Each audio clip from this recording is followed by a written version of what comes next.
지금 이 순간에도 눈에 보이지 않는 판이 바뀌고 있습니다. 프랑스가 우리 한국을 경계하는 이유, 사실은 단순한 외교 마찰이 아니라 산업기술 문화 전반에 걸친 국가위상 역전의 서막이기 때문입니다. 지난 5월 에마뉘엘 마크롱 프랑스 대통령이 아시아 현안 외교 무대에서 유럽은 이제 아태 지역과 새로운 협력을 모색해야 한다라고 선언했을 때 그는 말로는 파트너십을 강조했지만 그 속에는 우리는 더 이상 미국 중심뿐 아니라 독자 생존과 영향력을 추구한다는 의미가 깔려 있었습니다. 더 가디언에 따르면 이 독자 생존 영향력이라는 키워드가 프랑스가 한국을 잠재적 경쟁자로 바라보게 만든 틀입니다. 먼저 뷰티 산업에서 벌어진 충격적인 변화부터 살펴보겠습니다. 한국의 K-뷰티가 미국 시장에서 올해 1에서 4월의 수입 화장품 점유율 20.1%, 수출액 약 4억 7,700만 달러로 프랑스를 제치고 1위를 차지했습니다. 프랑스가 전통적으로 지배해온 고급 화장품 시장이 한국의 섬세한 기술력과 감성 브랜딩에 밀리고 있다는 건 단순한 시장 변화가 아니라 국가 브랜드 경쟁의 충격파입니다. 이어서 프랑스 뷰티 시장 내부도 위기를 맞고 있습니다. 프랑스 뷰티 퍼스널 케어 시장은 2025년 기준 약 1,561억 달러로 추정되며 향후 성장률이 연평균 4.5% 수준에 그친다는 분석이 나왔습니다. 반면 한국은 K-뷰티란 이름으로 유럽, 미국 양쪽에서 빠르게 존재감을 키우고 있습니다. 프랑스 입장에선 내가 오랫동안 지켰던 왕좌가 흔들린다는 위기의식이 분명 존재하는 셈입니다. 그리고 이 산업적 문화적 충격은 곧 군사 안보 영역으로도 파장을 일으키고 있습니다. 한국과 프랑스는 현재 협력의 틀도 강화하고 있지만 이 듀얼 모드가 오히려 프랑스로 하여금 한국을 전략적 파트너이자 동시에 경쟁자로 인식하게 만드는 계기가 되고 있습니다. 최근 방위사업청이 프랑스 조달기관과 우주안보 및 정보공유 협력 협약을 맺은 사실도 그 일환입니다. 여기서 중요한 건 겉으론 협력하되 속으론 우리가 이 주도권을 놓치면 유럽과 아태 사이에서 입지가 흔들릴 수 있다는 프랑스의 고민이 있다는 점입니다. 한국이 단순히 기술 수입국에서 벗어나 수출 주도국으로 올라선 지금 그 변화 속에서 프랑스는 나름의 경계 상태에 놓인 겁니다.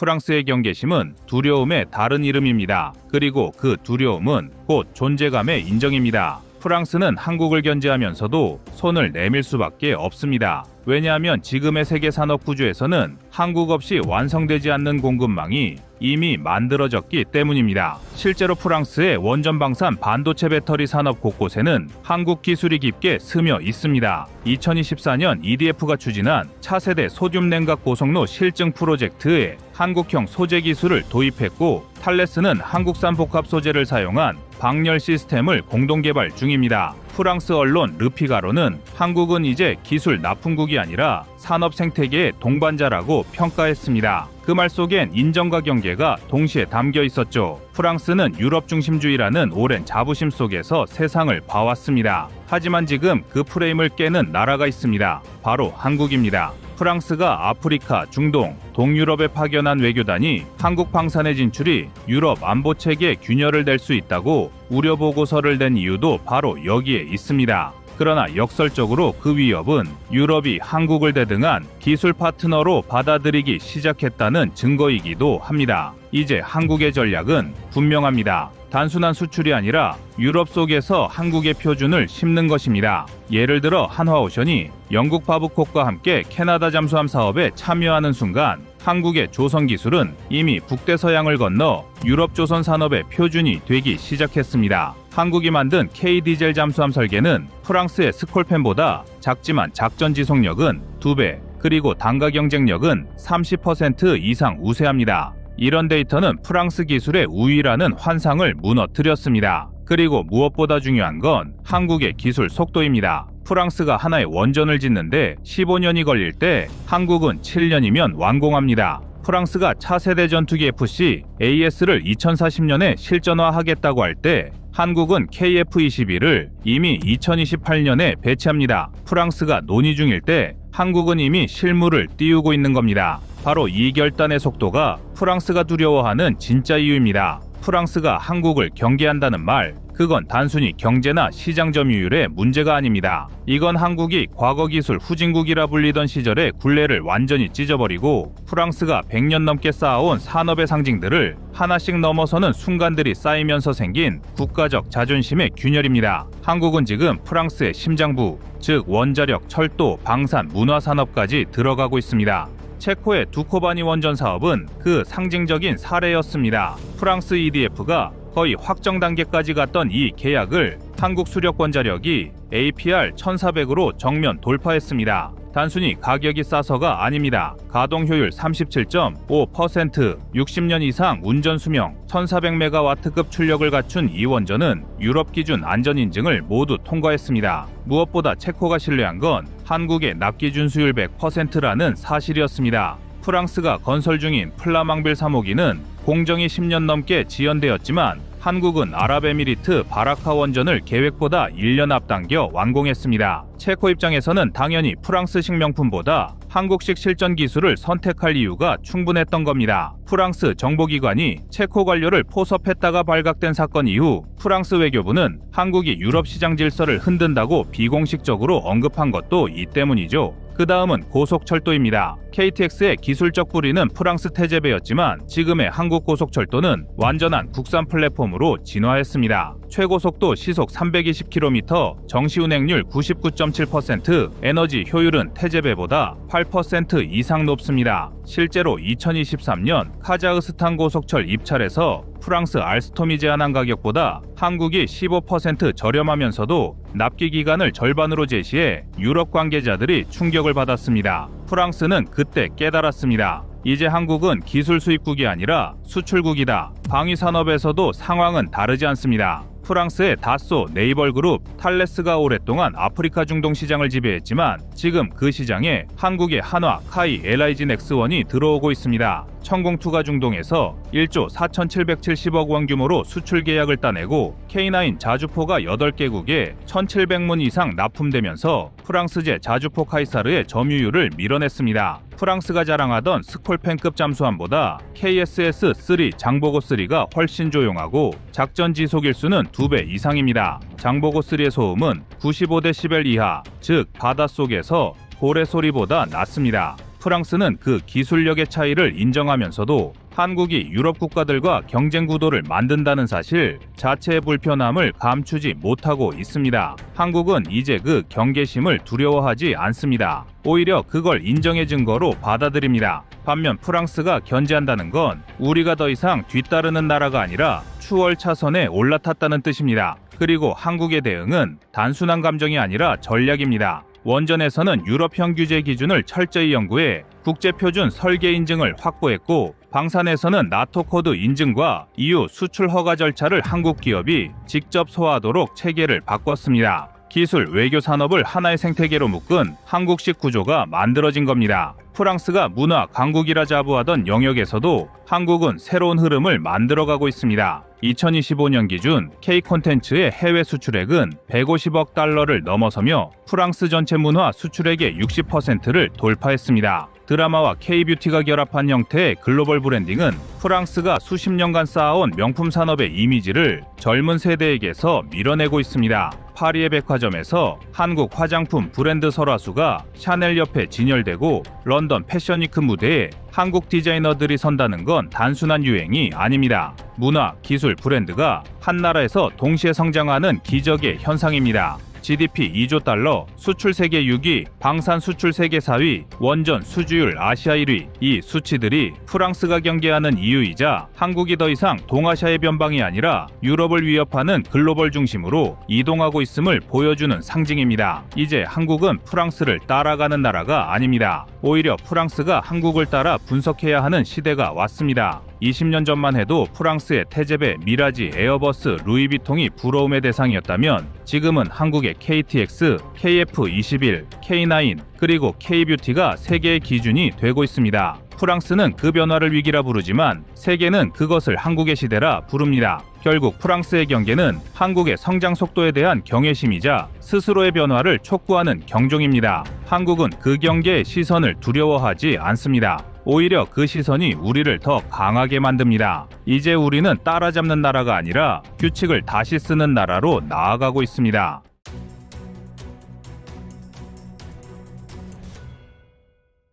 다음은 25년 4월 3일 한국 포탄 기술 영상입니다. 우크라이나에 대한 포탄 지원에 열을 올리고 있는 나토가 결국 칼을 빼들었습니다. 러시아를 상대로 나토가 꺼내든 카드는 포탄 표준화인데요. 나토에서 운용하는 포병들의 표준 구경은 155mm로 유지되고 있었습니다. 하지만 그동안 포탄 구경의 수치만 신경을 써왔을 뿐 그 이상의 전략적 판단이나 작전의 효율은 고민하지 못했던 것이 나토였습니다. 2024년 7월 7일에 보도된 국내 언론의 보도에 따르면 나토는 지금까지 자신들이 시행해왔던 표준화가 서류상으로는 좋았지만 현장에서는 그렇지 않았다는 것을 인정했습니다. 포탄의 구경에만 신경을 썼을 뿐 다양한 포탄에 대한 상호 호환과 작전의 효율까지는 미처 생각을 못했던 것이 러시아 우크라이나 전쟁에서 드러난 것인데요. 유럽에서 155mm 포탄에 대한 규격과 다양한 포탄에 대한 표준화가 추진되자 이와 함께 우리 대한민국이 보유하고 있는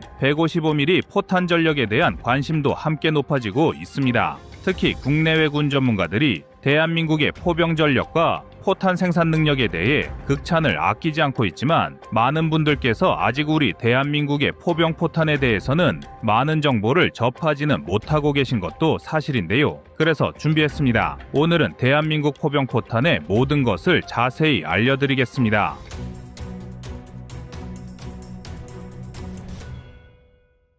지금까지 K9과 함께 많은 주목을 받았던 포탄은 대부분 사거리 연장에 초점을 맞췄던 포탄이었습니다. 로켓 추진체를 활용하여 사거리를 연장한 랩탄이나 비행 중 받는 항력을 줄여 사거리를 연장한 HEBB탄 50에서 60km의 사거리를 넘나드는 신형 포탄 등 주로 사거리에만 초점을 맞춰 포병 포탄이 소개되어 왔는데요. 포병에 있어서 적보다 우월한 사거리를 가졌다는 것은 그만큼 전략적으로 중요한 요소입니다. 하지만 우리 대한민국에는 사거리를 획기적으로 늘린 포탄만 있는 것이 아닙니다. 더 효율적으로 적성국의 도발을 분쇄하기 위한 다양한 포탄 전력을 구축하고 있는데요. 대한민국이 사용하는 155mm 포탄 중 특이한 성능을 가진 포탄으로는 먼저 지뢰살 포탄이 있습니다. 포탄의 이름에서 알 수 있는 것처럼 패스컴은 적진의 지뢰를 살포할 수 있는 포탄입니다. 패스컴을 자세히 살펴보면 대인용 지뢰인 ADAM과 대전차용 지뢰인 램이 있습니다.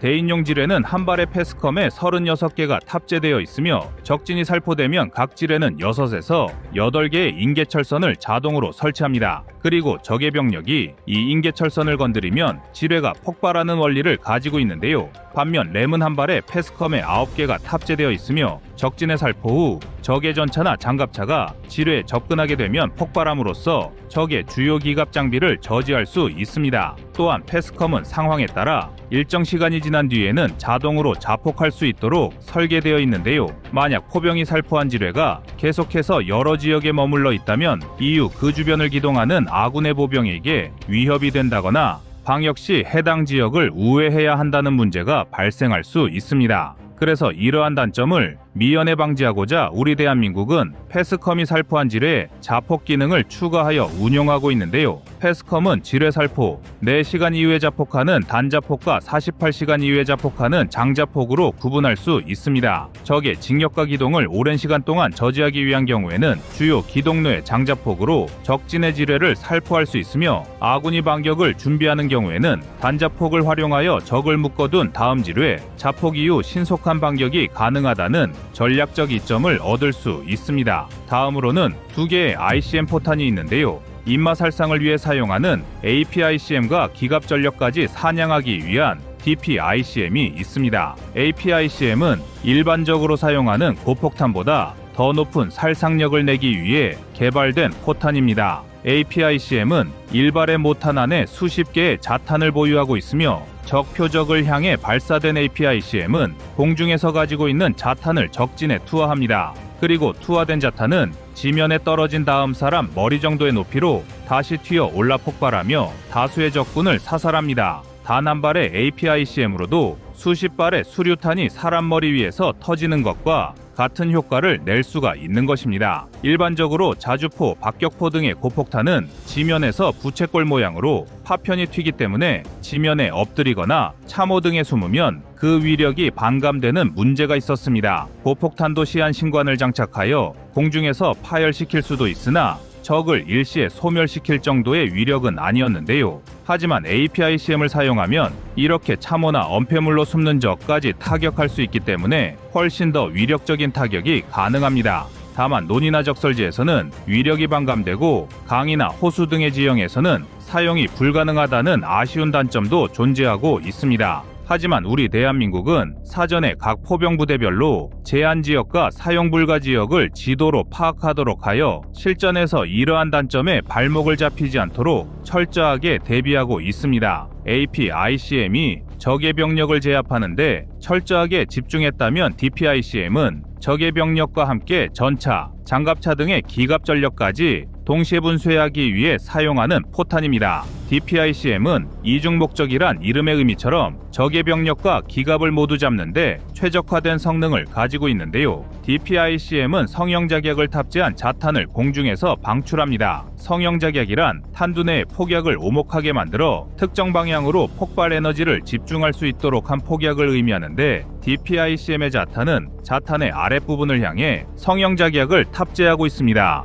DPICM의 모탄에서 방출된 다수의 자탄은 적의 기갑 장비 위로 떨어지게 되고 이때 자탄의 아래 방향을 향해 폭발력이 집중된 성형작약을 통해 적의 전차나 장갑차를 상부에서 파괴해 들어갈 수 있으며 장비 내부에 탑승하고 있는 적군의 병력까지 동시에 괴멸시킬 수 있는 효과를 지니고 있습니다. 또한 DPICM은 항력 감소탄과도 연계할 수가 있어 우리 대한민국은 일반적인 DPICM보다 더 긴 사거리를 확보한 DPBB도 함께 운용하고 있는데요. K9 자주포에서는 DPBB를 사용해서 최대 36km까지 사격이 가능하고 KO-15A1은 최대 28km까지 사격이 가능하여 적의 군사 도발이 발생할 경우 언제든 적진의 주요 기갑 장비를 순식간에 초토화할 수 있는 전력을 보유하고 있습니다. 우리 대한민국은 적성국이 군사 도발을 감행하거나 전면전을 시도할 경우 패스컴, APICM, DPICM 등의 탄종을 집중적으로 사용하여 일시의 적을 격파함으로써 군사분쟁 발발 초기부터 신속하게 적의 도발 의지를 분쇄할 계획을 가지고 있는데요.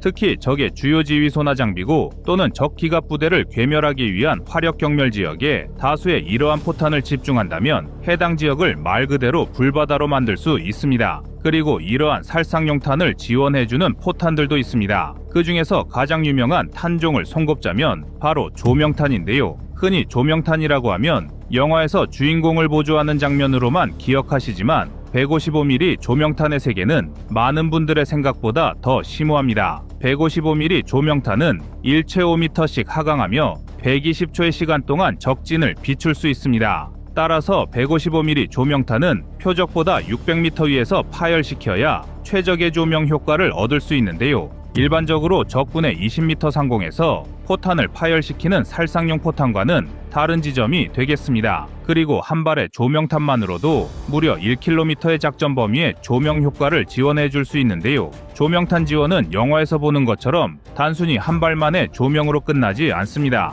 우리 대한민국은 조명탄의 낙하 속도를 계산하여 끊임없이 작전 지역을 비춰줄 수 있도록 사격하는 계속 조명과 최적의 조명 지원 상태에서 적진의 살상용 포탄을 발사하는 협조 조명 등 다양한 조명탄 사격 방법을 구축하고 있습니다. 특히 협조 조명은 포병의 작전에서도 굉장히 쉽지 않은 사격인데요. 포대의 기준을 맡고 있는 기준포는 조명탄 발사와 살상용 포탄의 발사를 동시에 준비해야 하기 때문에 병력의 임무 숙달이 완벽하지 않다면 결코 쉽게 구사할 수 있는 사격은 아닙니다. 하지만 세계 최고의 포병을 자랑하는 우리 대한민국은 언제든 이러한 사격 임무를 수행하는데 차질 없는 준비 태세를 구축하고 있습니다. 하천이나 수로를 통해 적의 침입이 언제든 발생할 수 있는 대한민국의 지정학적 특성상 조명탄과 살상용 포탄을 유기적으로 사격할 수 있어야 하기 때문에 조명탄의 전략적 중요성은 그 어떤 포병 포탄에 뒤지지 않다고 할 수 있는데요. 여기에 더해 대한민국 포병이 운용하는 관측 포탄이 있습니다. 관측반이 해왔던 임무 수행을 보다 효율적으로 운용하기 위해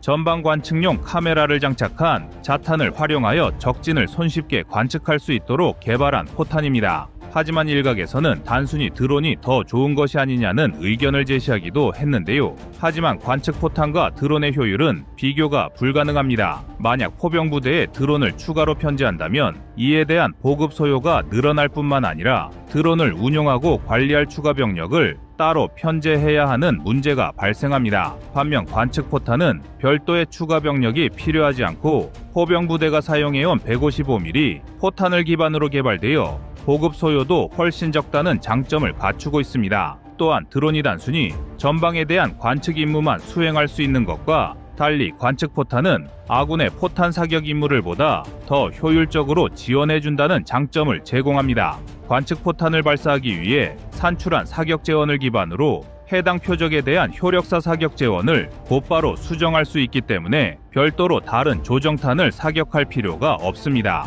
따라서 조정탄을 발사한 후 관측반을 통해 사격 재원을 수정하여 효력사에 들어갔던 과거보다 효력사까지의 절차가 간소화되는 것인데요. 관측 포탄 한 발로 조정탄 역할과 관측반 임무 수행을 모두 할 수 있기 때문에 드론보다 한층 더 포병에게 최적화된 임무 수행을 지원할 수 있습니다. 이 밖에도 일반적인 연막탄보다 더 빠른 차장 효과를 가진 백린 연막탄도 보유하고 있으며 한국은 백린 연막탄을 활용하여 빠른 연막 효과를 얻기 위해 발사한 백린 연막탄을 낙탄 지점보다 2초 더 빠른 지점의 공중에서부터 연소할 수 있도록 사격하는 전술을 사용하고 있습니다. 이처럼 대한민국은 보유하고 있는 탄종의 종류도 다양하지만 해당 탄종을 보다 더 효율적으로 사격할 수 있는 포병 교리까지 철저하게 구축하고 있습니다. 대한민국의 포병은 명실상부 세계 최강을 자랑합니다. 공식적인 순위 선정에서도 1위를 달성했을 뿐만 아니라 한국의 포병 전력만으로도 전 유럽을 상대할 수 있다는 평가까지 나올 정도로